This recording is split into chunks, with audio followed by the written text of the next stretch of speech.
Hi, my name is Audra, and I did my report on Apple Incorporated. A little bit about Apple is they began in 1976 in Steve Jobs' garage.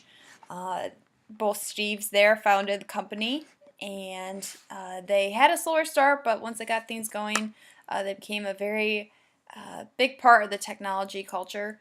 Uh, Steve Jobs ended up buying software and making his own um, programming and different things with it, and that really changed the game for Apple. Their main products today that they're really known for is the iPhone, iPad, and Mac computers. And Apple's constantly changing with the times, they're constantly researching, and that is what makes them so great. The industry of technology, there were 20,000 jobs in the United States alone in 2015, and the annual wage for a worker in technology is 105,400 a year, depending on what you go into. If you do typical customer service, it wouldn't be that much, but if you did more like programming and different things like that, then you would maybe be looking more around that number. It's really a driving force of the economy right now, since everybody uses technology at work and in their personal lives. So it is definitely something that is constantly changing and growing. Education to get into this industry, you mainly just need a high school diploma. Again, it kind of just depends on what you are going into. So some college might be required, but certificates are more common to get.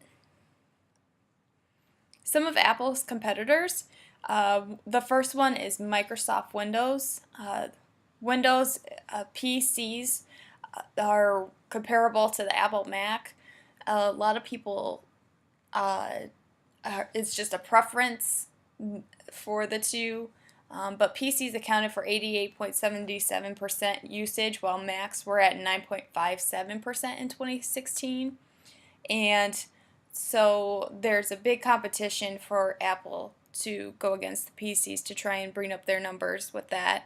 Microsoft Office applications are also comparable to Apple, like Pages or Numbers versus Excel.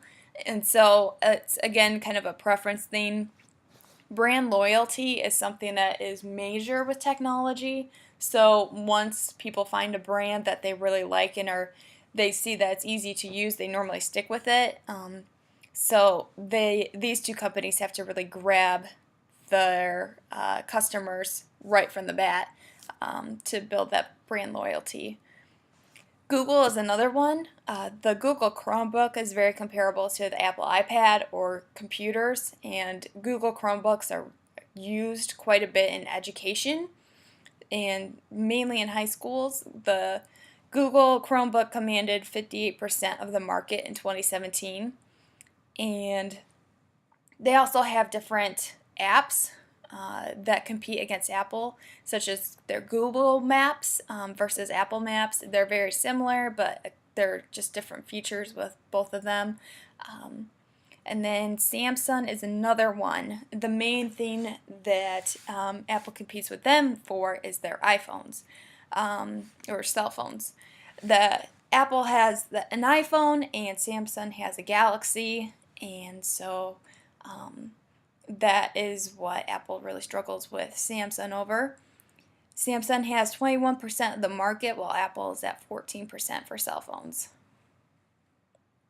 Some general stats that I have found was that Apple's net income went from 53,394,000 in 2015 to 48,351,000 in 2017. That was a decline of about 5 million there, and that was due to the decrease in their iPhone sales. The iPhone makes up 2/3 of Apple's sales, so the decline of the iPhone buyers was a hard hit during that time there. Apple shares are mainly owned by institutions. According to recent data from Yahoo Finance, the number of shares that they were short by was 33.49 million last month. Shares outstanding were at 5.09 billion. And while these numbers might seem scary, it's not as bad as it seems. Apple's average volume is to sell 28.15 million shares for their stocks, so that's still a lot of movement. The amount that they have been able to give their shareholders, or otherwise known as dividend payments, have increased by 11 cents there since 2015. When shareholders are able to get more money, it's a good sign that the company must be doing something right. Looking forward for Apple, I would say that they need to keep their iPhone sales and development going strong for that. Investing time and energy into that asset for Apple would be a smart decision, since they do sell a lot of iPhones and they have been in the top 10 for the best cell phones out there and most used around the world. So keeping that going would be a very smart business decision for them. And upon my research, I think it's safe to assume that Apple Incorporated will be around for many years to come. They have been in the top in many different categories, which gives them a well-versed array of products to be able to improve upon and grow with. They're a company which continues to grow and seek change, and that will help them to continue to thrive in this technology market. And here are my references. Thank you.